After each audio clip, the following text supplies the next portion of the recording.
अस्सलामुअलैकुम। Face to face with Ayesha Bakhsh में आपको खुशामदीद कहेंगे। इमरान खान को गुज़िश्ता रोज़ अदालत से तौहीन अदालत केस में बड़ा रिलीफ मिला है। इस्लामाबाद हाई कोर्ट ने इमरान खान की तौहीन अदालत केस में माफ़ी पर इत्मीनान का इजहार किया है और इमरान खान को मौका दिया है कि वो अगली समात पर बयान हलफी जमा कराएं। अब अगली समात 3 अक्टूबर को होगी। कल के अदालती हुक्मनामे में अदालत ने इमरान खान के जवाब का हवाला दिया है कि इमरान खान ने एतराफ़ किया है कि उनसे हो सकता है कि अदालती एहतराम के हवाले से रेड लाइन क्रॉस हुई हो, लेकिन उनकी नीयत अदालत की तौहीन की नहीं थी। उन्होंने कहा है कि वो खातून जज के पास जाकर माजरत करने के लिए भी तैयार हैं अगर खातून जज को लगा कि उनसे रेड लाइन क्रॉस हुई है।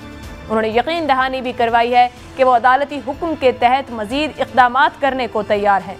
लेकिन दिलचस्प बात यह है कि इमरान खान के वकील हामिद खान ने इमरान खान की जानिब से माफ़ी मांगने के तासुर की नफ़ी की है।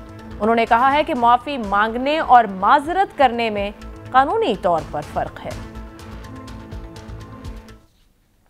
उन्होंने माजरत का इजहार किया है। माफ़ी जिसे अनक्वाइड अपॉलजी कहते हैं वो नहीं है, लेकिन उन्होंने अपना व्यू पॉइंट जो था अदालत के सामने रखा है, अदालत को मुतमईन किया है और कहा है कि मेरा मकसद नहीं था, ना मेरा कभी मैं सोच सकता हूँ कि मैं तौहीन अदालत करूँ। उन्होंने माजरत का इजहार किया है। माफ़ी जिसे अनक्वालिफाइड अपॉलजी कहते हैं वो नहीं है। हामिद खान के अलावा अहमद ओवैस भी ये कह चुके हैं कि इमरान खान ने माफ़ी नहीं मांगी है। क्या माफ़ी और माजरत अलग अलग हैं? और क्या माफ़ी ना मांगने का ऐलान सियासी कंजम्पशन के लिए है या इसका मकसद कानूनी है कि माफ़ी मांगना जुर्म के एतराफ़ के मुतरादिफ है? इसके अलावा इमरान खान आने वाले कल यानी हफ्ते के रोज़ अपने सियासी लाहे अमल का ऐलान भी कर सकते हैं, जिसका उन्होंने इंदिया दिया है। लेकिन सवाल बरकरार है कि इमरान खान अभी तक लॉन्ग मार्च की हतमी तारीख क्यों नहीं दे रहे हैं? कोई खौफ, कोई उम्मीद, कोई खदशा या फिर कोई स्ट्रेटेजी? आखिर इसकी वजह क्या है? और क्या तहरीक इंसाफ आर्मी चीफ की शहबाज शरीफ हुकूमत के हाथों तयनाती रुकवाने के लिए सुप्रीम कोर्ट से रुजू करने का सोच रही है? इन्हीं अहम सवालों के जवाब तलाश करने की कोशिश करेंगे आज के प्रोग्राम में। जो मेहमान मेरे साथ मौजूद शुएब शाहीन साहब हैं, सदर इस्लामाबाद हाई कोर्ट बार, वकील भी हैं इमरान खान साहब के। इरफान कादिर साहब को लेंगे, साबिक अटॉर्नी जनरल पाकिस्तान हैं, गुज़िश्ता रोज़ के मामले पर क्या ओपिनियन रखते हैं। अहमद जवाद साहब हमारे साथ हैं, फोकल पर्सन है वज़ीर आज़म पाकिस्तान के। मुसर्रत जमशेद चीमा साहिबा प्रोग्राम का हिस्सा हैं, पाकिस्तान तहरीक इंसाफ की रहनुमा हैं। तमाम मेहमानों का शुक्रिया। शुएब शाहीन साहब आपसे आगाज़ करूँगी। ये जो गुज़िश्ता रोज़ हुआ अदालत में, अब उसका बयान हल्फी दिया जाना है, माफ़ी नहीं मांगी गई, माजरत की गई है, ये ऐसा ही है? और क्या सियासी बयानिए के लिए किया जा रहा है? हकीकत क्या है इसमें? देखिए, इसमें सियासत तो पहले दिन से नहीं हो रही। इस इशू पे तो इमरान खान साहब ने भी बड़ा क्लियर किया था और हम जो इसमें हामिद खान साहब हमारे लीड काउंसल हैं, मैं भी उसमें वकील हूँ, हमने भी पहले दिन से कहा था कि ये एक लीगल इशू है और ये गलतफहमी का नतीजा है। हाँ, हमने ये भी कहा था कि वो जो अल्फाज थे वो नामुनासिब भी थे, गैर ज़रूरी भी थे, नहीं होने चाहिए थे। लेकिन फ़र्त जज्बात में 19 तारीख को आपको याद होगा कि जो शहबाज गिल का जिस्मानी रिमांड दिया जाना था, हॉस्पिटल से एम्बुलेंस में लेकर आए थे उसको, और एम्बुलेंस से जब लाए और उसकी जो कैफियत थी, उसके रोने धोने की जो वीडियोज़ चली और पूरे मीडिया ने उसको रिकॉर्ड किया, तो वो ज़ाहिर इमरान खान साहब ने देखा और इमरान साहब ने ये एक फ़ैसला किया था कि शहबाज गिल के हक़ में रैली होगी अगले दिन। 20 तारीख का ये वाक़या है जब ये इस पे उनके अल्फाज आए थे और जिस पे 788 की दहशतगर्दी की FIR भी काटी गई और 7 तौहीन अदालत की प्रोसीडिंग्स अगले 2 दिन बाद शुरू हुई। तो ज़ाहिर इस पे कभी कंटेम्प्ट की ना नीयत थी, ना कंटेम्प्ट करने का इरादा था। इसी के लिए हमने जो शोकॉज़ नोटिस आया था उसका जवाब दिया था और जवाब देने के बाद फिर सप्लीमेंट्री स्टेटमेंट भी हमने की और उसमें रिग्रेट और रिमोर्स का अल्फाज भी इस्तेमाल हुए थे। और जो माइकस मुकर्रर किए थे ऑनरेबल कोर्ट ने, जिसमें मखदूम अली खान और जिसमें मुनीर मलिक साहब थे, उन्होंने भी आकर कहा था कि ये नोटिस ख़त्म हो जाना चाहिए। बहरहाल जब इमरान खान साहब ने पिछली तारीख, यानी ये गुजरी है जो गुज़श्ता कल, ये नहीं उससे पहली तारीख में भी हमने कोशिश की थी कि खान साहब गुफ्तगू कर लें, एक्सप्लेन कर लें, चूँकि वो उनको बताएं कि ये उनका कोई इरादा नहीं था। ठीक है। और उनको कोई अना भी नहीं है, क्योंकि अदलिया हमारी है, हम सब अदलिया की तौक़ीर करते हैं, इज्जत करते हैं। बेशक शेर साहब, कतई कलामी की इजाजत, अदलिया सबकी है, लेकिन एक ही मामले पर 3 से ज़ायद हेयरिंग्स हो चुकी हैं और तौहीन अदालत का मामला तो बहुत जल्दी निमट जाता है कि तौहीन करने वाला फौरी तौर पर जाके खुद को सबमिट करता है और अदालत के रहमो करम पर छोड़ता है। मगर खुद हामिद खान साहब कह रहे हैं कि वो माफ़ी नहीं माजरत है। अहमद अवैस साहब कह रहे हैं कि तौजीहात है, वजाहत है। इरफान कादिर साहब हमारे साथ हैं। इरफान कादिर साहब, अगर आप समझा सकें, क्या लीगली माफ़ी और माजरत में कोई फ़र्क है, या कल जो इमरान खान साहब ने कहा वो एक माफ़ी है और ख़ुद को उन्होंने अदालत के रहमो करम पर छोड़ा, आपने कैसे इसको देखा? इस पे देखेंगे अदालत क्या कहती है। अदालत ने कहा कि ये अपॉलॉजी इन्होंने टेंडर की है और उन्होंने कहा कि हम बड़े मुतमईन हैं इस अपॉलॉजी से, लेकिन उन्होंने उसके बावजूद कहा कि हम चार्ज फ्रेम करेंगे। इसका मतलब है कि वो अपॉलॉजी को अदालत कंसिडर करेगी, जब सजा देगी तो उसमें डेफिनेटली कमी करेगी, तखफीफ करेगी, तो फिर सजा देगी। तो अपॉलॉजी को इस हद तक कंसिडर किया जाएगा, क्योंकि बाकी केसेस में भी अपॉलॉजी में माफी नहीं दी गई थी, लेकिन सजा जो है वो कम दी जाती है, तो वो सजा कम दी जाएगी। सर, इमरान खान के वकील ने ही जब बकौल उनके कल की उस हेयरिंग के बाद आके कह दिया कि ये माफी नहीं थी, माजरत थी, तो फिर भी इत्मीनान, क्या ये मामलात भी उठ सकते हैं उनके अपने ही लीगल काउंसिल्स की जानिब से इस तरह की बातें, या उनके करीब के लोगों की तरफ से कि वजाहत थी, माफी नहीं थी, या वो रिटर्न उसको इतना क्लैरिफाई करके दे सकते हैं बयान हल्फी में कि ये तमाम मामलात पीछे रह जाएं? ये तो सिमेंटिक्स की बात है कि माफी नहीं थी तो रिग्रेट थी या माजरत थी, तो ये इस्तिलाहें हैं जो कि अदालत ने तो अपने ये नहीं मानी ना, उन्होंने तो कह दिया कि बस ये अपॉलॉजी। आप ये समझ रहे हैं कि चार्ज फ्रेम होगा, ये जो भी बयान हल्फी दिया जाता है उसके बाद? मैं नहीं समझ रहा, प्लीज मैं नहीं समझ रहा। अदालत ये कह रही है कि 3 अक्टूबर को हम इस केस को एडजर्न मुलतवी करते हैं चार्ज फ्रेम करने के लिए। ये अदालत कह रही है चार्ज फ्रेम करने के लिए, तो मैं अब कैसे कह दूं कि अदालत कह रही है हम चार्ज फ्रेम नहीं करेंगे, जबकि अदालत कह रही है हम चार्ज फ्रेम करेंगे। तो अदालत कह रही है। सर हमारे इल्म के लिए और बेहतर तौर पे जानने के लिए, क्या इससे पहले माजी में ऐसी रवायात मौजूद हैं कि तौहीन अदालत के मामलात पर 3 से 4 हेयरिंग्स में बार बार कंटेम्प्ट करने वाले से कहा गया हो कि आप जरा क्लैरिफाई करें, आपने कंटेम्प्ट की या कंटेम्प्ट नहीं की? हाँ, माजी में इस तरह नहीं किया गया। तो जो माजरत का इजहार कर दिया गया है, ये वही है जो अदालत चाह रही थी इस हद तक गई? हाँ, अदालत इस हद तक चाह रही थी कि हम किसी तरह से कोई माजरत करें ताकि फिर हम इनको सजा पूरी ना दें, कम दें। ठीक। मुसरत साहिबा, मैं आपकी तरफ आऊंगी। क्या ताखीर कहा जाए कि इंटेंशनली की गई कि कब तक हम माफ़ी या माजरत करें, इस मामले को लंबा खींचा जाए? जैसे मैं पहले कह रही थी, जब एहसास हो जाए कि ये गलती हो गई या हमने कानूनी तौर पर एक ऐसा बात कर दी तो उसकी फौरी माजरत कर ली जाए, या इंटेंशनली प्रेशर बढ़ाया गया कि जहां तक दबाव डाला जा सकता है डाला जाए, और अगर आगे से एक सख्त किस्म का जवाब आए कि फर्द जुर्म लगने जा रही है, तारीख दे दी गई, तब कहा जाए कि शायद ये नहीं कहना चाहिए था, अगर आप कहें तो ऐसे कर लें, तब मामले तक पहुंचे? इमरान खान साहब। बिस्मिल्लाहिर्रहमानिर्रहीम। बहुत शुक्रिया आयशा। ऐसा हरगिज़ नहीं है, मैं बिल्कुल इस तरह नहीं समझती। इनफैक्ट जब भी कोई आपका इस नौयत का केस होता है आयशा, तो उसमें आपको हमेशा अपनी लीगल टीम के ओपिनियन के ऊपर ही जाना पड़ता है। इसमें अगर आप जो खान साहब की जो लीगल टीम थी, उनकी तो ज़ाहिर है जो भी राय थी उन्होंने वो उसी तरह से ही केस को प्रोसीड किया, लेकिन उसके बावजूद बेशुमार प्रोग्राम्स के अंदर जिसमें बड़े एक्सपर्ट हमारे जो पैनलिस्ट थे, अजहर सदीक साहब समेत, उनकी भी यही राय थी कि उसके ऊपर माफी नहीं बनती। डिफरेंट ओपिनियन, लीगल ओपिनियंस की मैं बात कर रही हूँ। इसके बावजूद जो बेस्ट अवेलेबल तरीके जो उनकी जो टीम ने उनको जैसे जैसे गाइड किया, उस पे खान साहब ने उन्होंने कोई इसको ईगो का या लंबा खींचने का हरगिज मसला नहीं बनाया।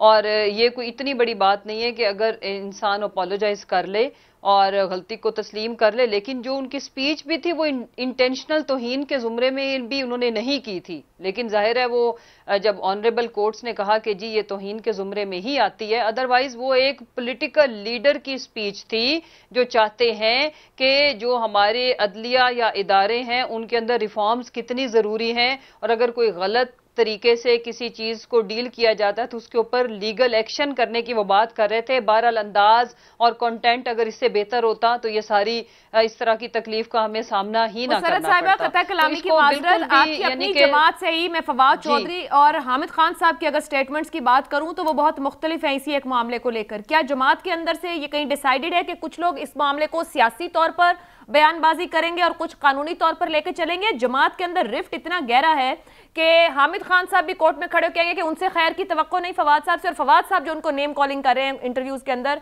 ये वाकई मामला बहुत संजीदा रुख इख्तियार किए हुए खुद जमात के अंदर।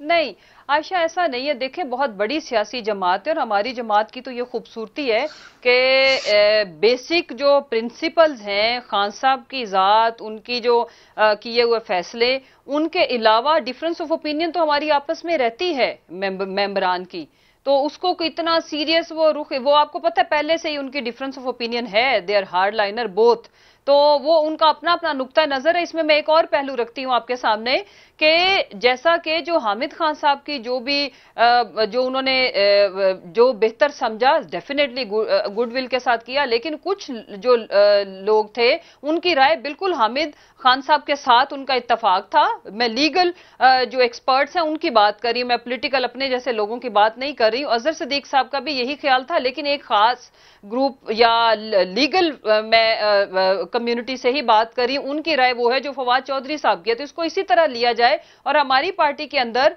लोगों की इख्तलाफे राय रही है, वो आगे भी रह सकती है, उसमें रिफ्ट का या किसी इस तरह की चीजों का कोई लेना देना नहीं जाता। रेड लाइन क्रॉस की गई है इमरान खान साहब ने, उनके ऊपर हम सबको इत्तेफाक है।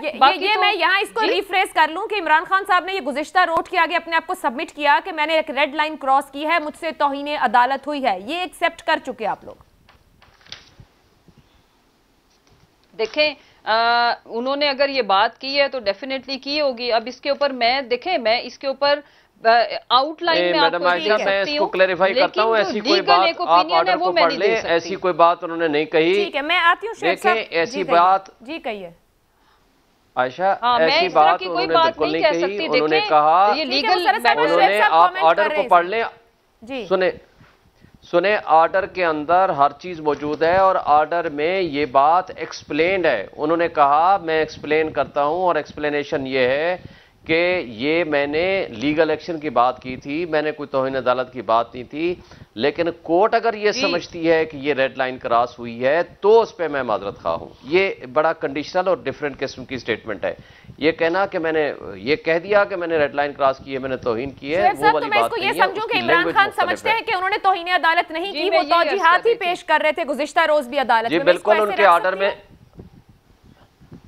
आयशा, उसके अंदर ऑर्डर में लिखा हुआ है, उन्होंने कहा ना मैंने तौहीन की है, ना मेरी तौहीन करने का इरादा था, ना मेरी ये इंटेंशन थी। मैं अदलिया और रूल ऑफ लॉ के लिए स्ट्रगल की है, और अदालत अगर ये समझती है कि ये मैंने, उसने कहा मेरे अल्फाज ये थे कि मैं लीगल एक्शन लूंगा, अगर अदालत ये समझती है कि ये रेड लाइन क्रॉस हुई है तो मैं उस पर माजरत खाऊं। ठीक है, अहमद जवाब साहब ये जो बात कह रहे हैं, तो आप लोग तो ये उम्मीद लगाए बैठे थे कि कोई इमरान खान साहब को नाइली हो जाएगी तौहीन अदालत के मामले में। ये तो रिलीफ मिल गया है कि इमरान खान साहब ने तो नहीं कहा कि उन्होंने तौहीन अदालत की, वो समझते हैं कि अगर ऐसा हुआ है। और इरफान कादिर साहब ये बात कह रहे हैं कि जो अदालत चाहती थी वो बात कह दी गई है वहां पर। तो आप किस जगह पर खड़े हैं फिर इस पूरे मामले में? देखिए आयशा, आपने एक कमेंट किया, बड़ा पर्टिनेंट कमेंट है। आपने कहा कि तौहीन का मामला जो है जब अदालत में जाता है तो ये तो बड़ा जल्दी हैंडल हो जाना चाहिए, और उसकी वजह आई थिंक वो कॉमन सेंस बेस्ड है कि तौहीन अदालत में तौहीन का फैसला उसने नहीं करना जिसने तौहीन की है, इसका फैसला अदालत ने करना है। यानी वहां पे कोई इस बात की गुंजाइश नहीं होती कि जिसने तौहीन की है वो कहे कि नहीं मेरा तो ख्याल ये था, अगर ये है तो मगर वो है, ये नहीं होता। वहां पे अदालत जज करती है और ये केस तौहीन अदालत का है, अदालत ने इसका फैसला करना है। तो पहली बात तो ये है कि ये आपकी बात बिल्कुल दुरुस्त है, और अगर उसे हम हिस्टोरिकल पर्सपेक्टिव में अगर देखें तो वो और ज़्यादा दुरुस्त हो जाती है कि इससे पहले माजी में चाहे यूसुफ रज़ा गिलानी साहब हों या दानियाल अजीज़ हों या निहाल हाशमी साहब हों, तलाल चौधरी साहब हों, तो वहाँ पे तौहीन अदालत के मामलात जो हैं बड़ी तेज़ी से स्विफ्टली उनके फैसले हुए थे। यहाँ पे तो बार बार मौका दिया जा रहा है, जो कि अदालत का एक ठीक है, उनका अपना एक राइट है कि वो किसी को कितना माफ़ी का मौका देना चाहते हैं, लेकिन महसूस ऐसा ही हो रहा है जैसे इरफान कादिर साहब ने भी कहा इसमें तो बड़ा मुझे तो ये लगता है अहमद जवाद साहब बड़ा वैलिड पॉइंट है। इरफान कादिर साहब, आप मुझे सुन सकते हैं? इरफान कादिर साहब जी, मैं सुन सक रहा हूँ। सर एक मामला जो अभी यहाँ पर शुएब शाहीन साहब भी उसको पढ़ के बता रहे थे कुछ चीज़ों को, जो कल से अब तक रिपोर्ट भी हुआ, नीयत की बात या इंटेंट की बात या बैक ऑफ माइंड मेरे ये था, आपकी राय में नीयत पर अदालत तय करेगी, कानून पर तय करेगी कि कोई क्या सोच रहा था या किसी ने मजमे के सामने क्या कहा, ये सामने रखते हुए कि खुद अदालत के कमेंट्स मौजूद हैं। एक तो शो कॉज किया गया इस पर इमरान खान साहब को, दूसरा क्रिमिनल कॉन्टेम्प्ट खुद कोर्ट कह चुकी है हेयरिंग के दौरान। तो अदालत किस पैरामीटर पर इसको तय करेगी? किसी के बैक ऑफ माइंड क्या है या उसकी नीयत क्या है, या कोई कानून इंप्लीमेंट होगा इसके ऊपर? देखें, अदालत नीयत तो पढ़ नहीं सकती, नीयत का हाल सिर्फ अल्लाह ताला जानता है या वो शख्स जानता है जो माफ़ी मांग रहा है। लेकिन यहाँ पे जो नीयत जाहिर हो रही है माफ़ी मांगने वाले की, वो ये है कि अगर अदालत समझती है कि मैंने तौहीन की है तो मैं माफ़ी मांगता हूँ, इसका मतलब है कि वो कह रहे हैं कि अगर अदालत मुझे सज़ा देगी तो फिर मैं माफ़ी मांगता हूँ, और अगर सज़ा नहीं देगी तो फिर मैं माफ़ी नहीं मांगता। अब अदालत ने साफ तौर पे कह दिया है कि हम आपकी माफ़ी जो है वो उससे मुतमईन है, सेटिस्फाइड है, लेकिन हम चार्ज फ्रेम करेंगे। तो इसका मतलब है कि अदालत बावजूद इस सारी माफ़ी के, अदालत की हद्दुल मकदूर कोशिश है कि इनको सज़ा जो है वो तो देनी पड़ेगी, लेकिन कम से कम दें। तो यही, इसके अलावा तो कोई मतलब निकलता ही नहीं है। सर कम से कम क्या होगी? कम से कम till the rising of the court, Yousuf Raza Gilani वाली 6 माह, ज्यादा से ज्यादा 6 माह। ठीक, जी हाँ। अच्छा, मुझे ब्रेक पे जाना है, आप साथ मौजूद हैं तो फायदा उठाते हुए एक और सवाल, फिर मैं बाकी पैनल पे ब्रेक के बाद उसके साथ जाऊंगी। पाकिस्तान तहरीक इंसाफ की जानिब से कुछ जो खबर, एक रिपोर्ट हो रही है, कुछ मामला जो इनसाइड इनकी डिस्कशन चल रही है, आर्मी चीफ की तैनाती रोकने के लिए सुप्रीम कोर्ट जाने का सोच रहे हैं कि मौजूदा हुकूमत या प्राइम मिनिस्टर ये तैनाती ना करें। ये मुबैना ज़राए से अब तक की मामलात हैं, इसके ऊपर फवाद चौधरी साहब ने तो कहा उनके इल्म में ये बात नहीं है। क्या ये पिटीशन मेंटेनेबल होगी या ऐसा पहले कभी मौजूद है माजी में कि इस तरह की तैनाती को रोकने के लिए या वो वजीर आजम को क्वेश्चन करने के लिए उसे सवालिया निशान बनाया जाए कोर्ट के सामने, और कितना मेंटेनेबल है?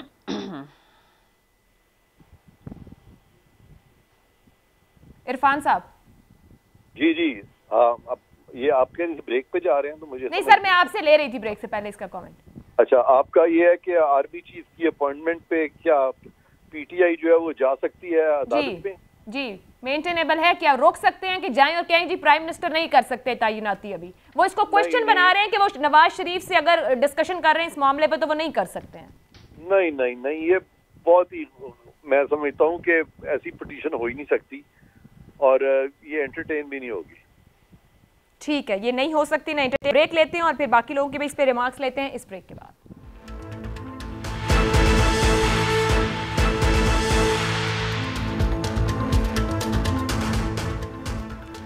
प्रोग्राम में आपको एक बार फिर खुशामदीद कहेंगे। शुएब शाहीन साहब, एक तो कमेंट कर दीजिएगा जो इरफान कादिर साहब ने ब्रेक से पहले जिस मामले को कमेंट किया है, जो एक मुबैना तौर पर खबर आ रही है कि इसके ऊपर बातचीत कानूनी तौर पर जारी है, मुशावरत जारी है कि कोर्ट जाया जाए ताकि वो तैनाती ना हो सके।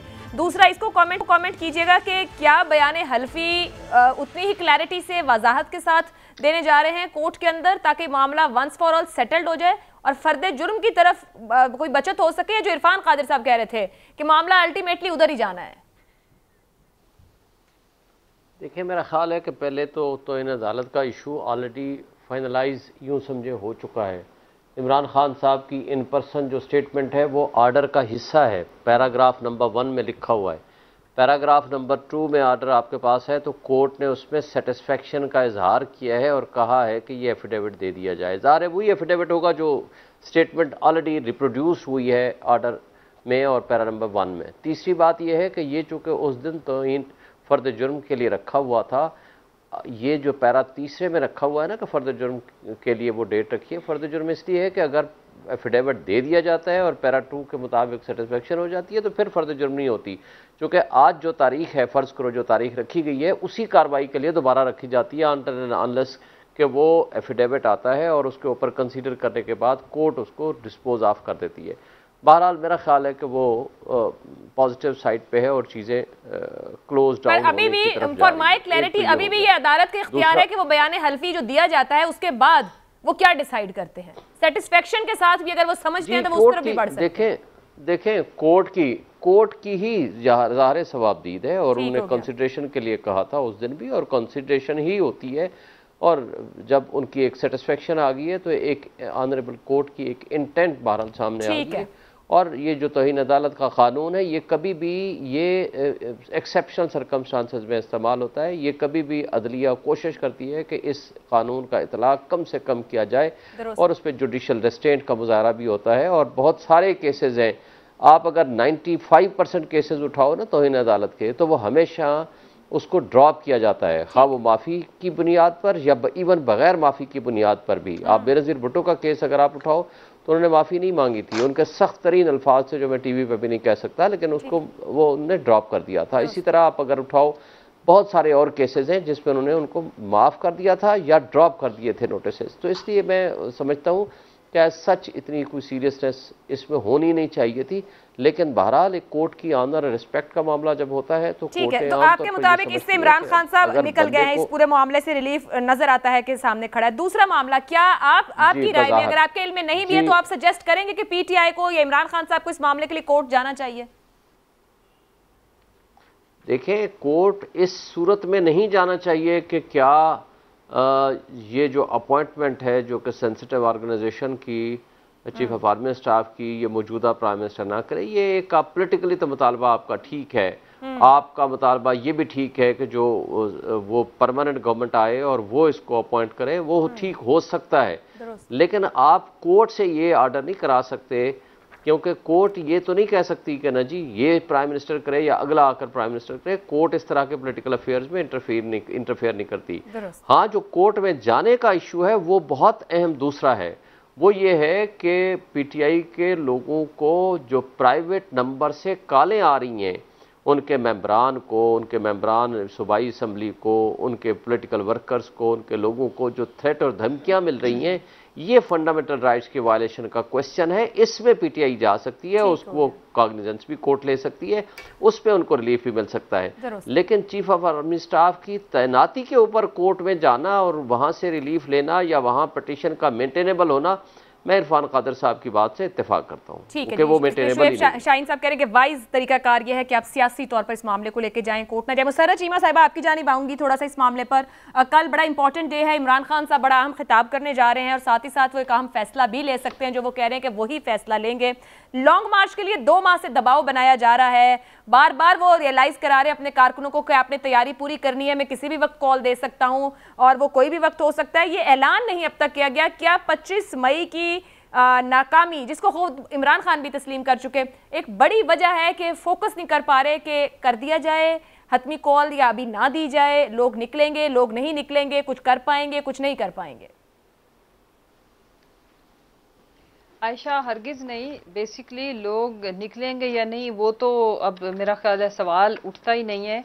आपने देखा है कि एक ट्वीट के ऊपर, और ये पाकिस्तान की तारीख में पहली दफ़ा हो रहा है, बल्कि मैं तो कहूँगी कि सब कॉन्टिनेंट में भी, कि लीडर खुद मौजूद नहीं है। एक ट्वीट के ऊपर वो एक वीडियो लिंक के थ्रू कॉल करते हैं और पूरे मुल्क के तमाम शहरों, गाँव, चौकों, चौराहों के अंदर लाखों नहीं करोड़ों की तादाद में, अगर हम ओवरऑल पूरे पाकिस्तान में देखें तो लोग निकले।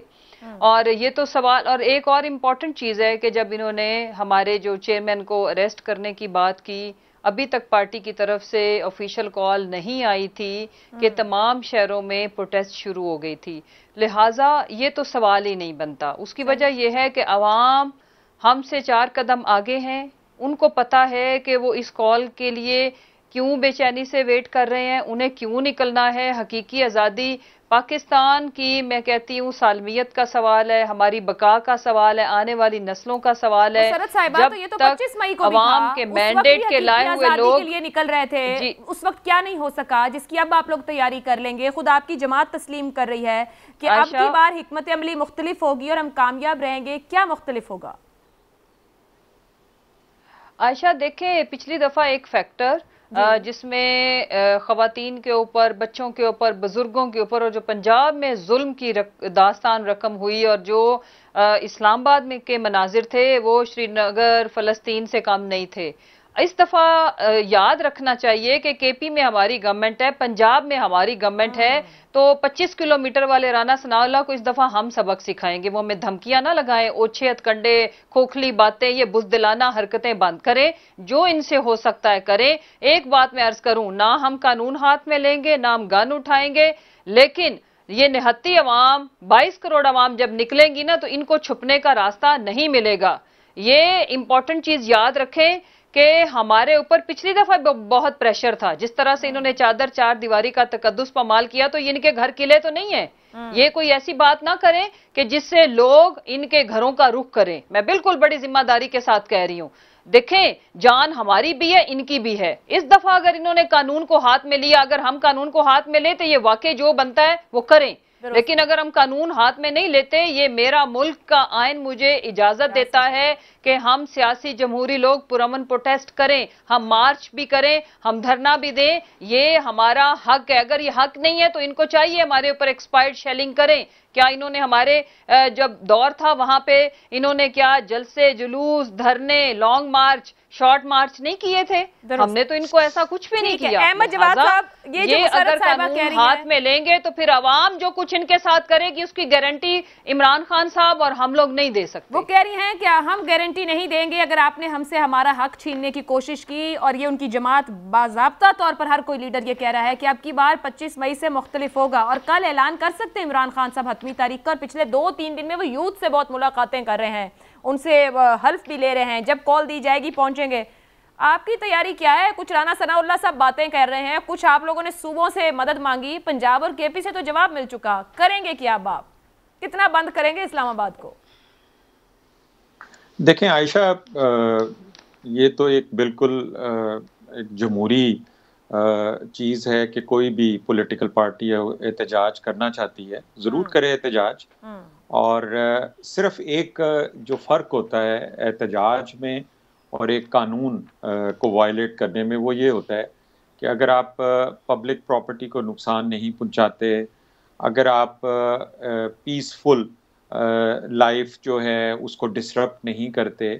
जैसे कि पिछली दफ़ा जब ये आए थे तो इनको गालबन सुप्रीम कोर्ट की तरफ से इजाज़त दी गई थी कि ये इस्लामाबाद में इनको एक एरिया मुख्तस कर दिया गया था कि वहाँ पे ये अपना एहतजाज कर सकते हैं। लेकिन इन्होंने इवन सुप्रीम कोर्ट की भी परवाह नहीं की और इन्होंने वहाँ से जो है वो डी चौक की तरफ उन्होंने धावा बोला। और अगर आप उस वक्त का रिकॉर्ड निकाल के देख लें तो आपको याद होगा कि किस तरह से वो उन्होंने अनाउंसमेंट की थी। क्या कर लिया वो तो गुजर गया, क्या कर लिया। अब एक स्टेटमेंट है अहमद जवाद साहब, बात तो यही होती ना, जब कोई अमल हुआ तो रियासत ने या हुकूमत ने क्या बताया कि क्या कानून की अमलदारी हुई, क्या इंसाफ हुआ उस मामले पे, तो ही कौम सीखती है और माशरा सीखता है। एक स्टेटमेंट है आज जावेद लतीफ साहब का और ये बड़ा इंपॉर्टेंट स्टेटमेंट है, क्या वाकई फैक्चुअल है या नहीं, मैं आपसे जानना चाहूंगी, आप इस बारे में कोई मालूमात रखते हैं। वो इमरान खान को मुखातिब करते हुए जी आशा, आपका सवाल सिर आंखों पर, लेकिन मैं अपनी बात वहीं से मुकम्मल करूंगा जहां से आपने मुझे इंटरप्ट किया था, क्योंकि उसको मैं कंक्लूड करना चाह रहा हूं। कीजिए। और वही आपके सवाल का असल जवाब है। देखिए, मैं जो बात कह रहा था, जो आपको मैं एक वाज़ेह फ़र्क समझाना चाह रहा था, जो कि पीटीआई के लिए बेसिकली है, कि आपका जमहूरी हक जो है एहतजाज का, और जब आप एक कानून की लाइन जो है उसको क्रॉस करते हैं, इसमें फ़र्क आपको पता होना चाहिए। इसीलिए मैंने पिछली एग्जाम्पल दी है, ये बताने के लिए कि पिछली दफ़ा क्या हुआ था। और उसके बाद दुनिया की कोई भी पुलिस हो, जब एहतजाजी जो हैं अगर पब्लिक प्रॉपर्टी को नुकसान पहुंचाते हैं, आपको याद होगा ब्लू एरिया में किस तरह आग लगी हुई थी, किस तरह से पथराव हो रहा था, किस तरह से धावा बोला गया डी चौक के ऊपर। तो उसके बाद आंसू गैस या दूसरी जो भी पुलिस के पास टेक्नोलॉजी या चीज़ें होती हैं एहतजाज को रोकने के लिए, जब वो पुरअमन नहीं रहता, तो ऐसे एहतजाज को रोकने के लिए तरीक़ाकार जो पिछली दफ़ा इस्तेमाल किया गया था वो दोबारा भी हो सकता है, अगर ये कानून की लाइन को क्रॉस करने की कोशिश करेंगे। अगर पुरअमन एहतजाज है, जो इनको एरिया दिया जाता है वहाँ पे आके एहतजाज करें, लोगों के अहमद जवाद साहब, अगर पाकिस्तान तहरीक इंसाफ का काफिला केपी से इस्लामाबाद एंटर करता है और उसके साथ केपी की पुलिस मौजूद है, पंजाब से एंटर करता है और उसके साथ पंजाब की पुलिस मौजूद है, वफाक में इस्लामाबाद की पुलिस खड़ी है, आपको आईजी पंजाब से आपने मदद मांगी है, फिलहाल तो कोई वो क्या फैसला करेंगे हम नहीं जानते, सिंध की तरफ से कुछ पुलिस हेल्प का खबर है कि वहां से दी गई है, तो क्या करना क्या चाह रही हैं फिर आप हुकूमतें, वफाक और सूबे मिलकर क्या मंजरनामा पेश करना चाह रहे हैं कि किस तरह फिर मामला संभलेंगे? मैं थोड़ा सा देखें, इस सवाल को हम गालबन इस तरह से करने की जरूरत अभी पेश नहीं आई। ये एक ही मुल्क है और इसमें इस तरह से कभी भी ना तो सवाल किया जाना चाहिए और ना इसका जवाब देना चाहिए कि उधर से पंजाब की पुलिस चल रही है तो उधर से केपी की पुलिस चल रही है तो इधर इस्लामाबाद की कुछ देर पहले पंजाब के सीनियर वुज़रा ने प्रेस कॉन्फ्रेंस की है और वफाक को बड़ा सख्त किस्म का जवाब दिया है और उस प्रेस कॉन्फ्रेंस में उन्होंने कहा है कि सूबे के मामला में दखल अंदाजी से गुरेज करें, आपका कोई विफाकी इदारा पंजाब में पंजाब पुलिस के बिना कुछ नहीं कर सकता। जी आयशा, मैं उसी चीज का आपको जवाब दे रहा हूँ कि अभी ये अल्लाह ताला का शुक्र है कि ये एक ही मुल्क है और इसमें अभी भी आइन और कानून जो है वो मौजूद है, इसलिए ऐसी सिचुएशन की आप बिल्कुल तवक्को ना करें कि दूसरे सूबों की पुलिस आ जाए और कोई वो आपस में एक दूसरे से मुकाबला करें। हरगिज ऐसी कोई सिचुएशन पैदा नहीं होगी। अगर फेडरल फॉर गवर्नमेंट को और अगर किसी स्टेज के ऊपर अगर फेडरल गवर्नमेंट को अगर जरूरत होती है लॉ एनफोर्समेंट एजेंसीज की तरफ से, तो आप रेंजर्स को भी बुला सकते हैं। आप आइन के अंदर एक प्रोविजन है, आप उनसे भी मदद मांग सकते हैं। लेकिन मैंने आपको जो कहा है कि पिछली दफ़ा भी इनका जो ख्वाब था वो पूरा नहीं हो सका और मैं समझता हूँ कि अभी भी एक चीज़ आयशा सिर्फ मैं आपको और कहना चाहूँगा कि देखें 2 दिन से फवाद चौधरी साहब भी और इनके पार्टी के चेयरमैन जो हैं इमरान खान साहब भी बार बार कह रहे हैं सरप्राइज़ दूंगा। मैं एक लाइन सिर्फ आपको कहूँगा कि surprise is given, it's not announced. वो बेवकूफ़ होते हैं, वो गीदड़ भपकियों वाले लोग होते हैं जो अपने सरप्राइज को अनाउंस करते हैं। सरप्राइज तो दिया जाता है ना, आपने सरप्राइज देना है, आप सरप्राइज दें, that should be your strategy, that should be your tactic. But अगर आप 2-3 दिन से लगे हुए हम ऐसा सरप्राइज देंगे तो फिर आप समझ जाएं कि बस फिर ये गीदड़ भपकियों से ज्यादा कुछ नहीं है। और मेरा ख्याल है कि राना सनाउल्लाह इस हवाले से उनकी जो काबिलियत और सलाहियत है वो काफ़ी है इस किस्म की गीदड़ भपकियों को रोकने के लिए भी और इस किस्म के एहतजाज को कंट्रोल करने के लिए। इसलिए कोई, मैं समझता हूँ कि कोई इसमें घबराने वाली बात नहीं। ठीक है मुसरत साहिबा, एक आखिरी सवाल आपसे, टाइम बहुत ही कम रह गया मेरे पास। जावेद लतीफ़ साहब ने आज एक स्टेटमेंट दिया जो मैं पूछना भी चाह रही थी। वो कहते हैं कि इमरान खान साहब मुसल्लह जत्थे लेकर इस्लामाबाद आ रहे हैं और लाशें गिराना चाहते हैं क्योंकि उसे कहा गया है कि लाशें गिराओगे तो थर्ड अंपायर की उंगली खड़ी होगी, और वो इसको सवालिया निशान बना रहे हैं और माजी के हवाले दे रहे हैं। क्या कोई ऐसे राब्ते किसी जगह मौजूद हैं या कुछ इशारों का पीटीआई को इंतजार है? देखिए, ये इंतहाई नामुनासिब और बड़ा ही खतरनाक किस्म की स्टेटमेंट, और जावेद लतीफ़ ये पहली दफा नहीं कर रहा। कभी वो मुल्क के इदारों को निशाना बनाता है और कभी कहाँ आज तक हमारी पूरी जितनी पॉलिटिकल लाइफ है पाकिस्तान तहरीक इंसाफ की, कहाँ हमने लाशें गिराई हैं। हाँ, ये एक अहम नुक्ता है कि जिन्होंने कत्ल होना है, उनको जिन्होंने कत्ल करना है वो तो गवर्नमेंट मशीनरी है ना। जैसे इन्होंने हमारा फैसल अब्बास को इन्होंने पुल से नीचे गिरा दिया था, तो ये हमें मत मारें, लाशें मत गिरने दें।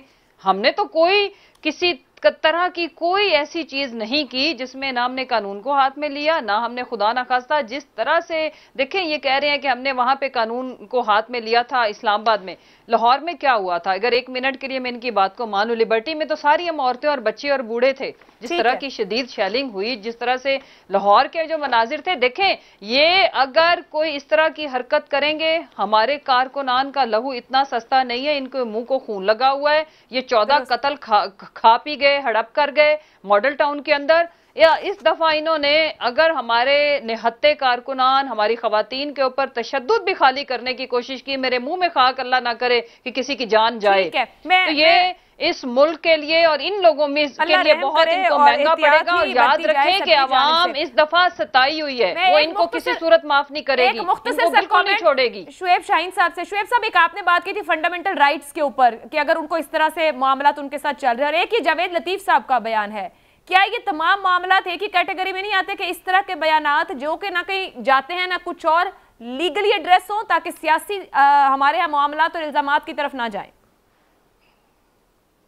देखिए, सुप्रीम कोर्ट ऑफ पाकिस्तान ने 24 और 25 मई को जो कुछ हो रहा था उस पर मैंने पिटीशन फाइल की थी इस्लामाबाद हाई कोर्ट बार के प्रेसिडेंट की हैसियत से। हमने कहा था कि लोगों के फंडामेंटल राइट्स वायलेट ना करें, रास्ते ना ब्लॉक करें। 24 तारीख से ही रास्ते, 23 तारीख से बल्कि रास्ते ब्लॉक कर दिए थे, लोगों के घरों में घुस गए थे, लोगों पे तशद्दुद किया था।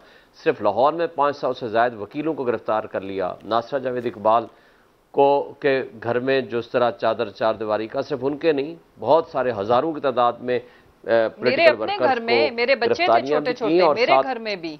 जी, तो ये जिस तरह का माहौल क्रिएट किया, सुप्रीम कोर्ट। बहुत शुक्रिया, इजाजत दीजिए। अल्लाह।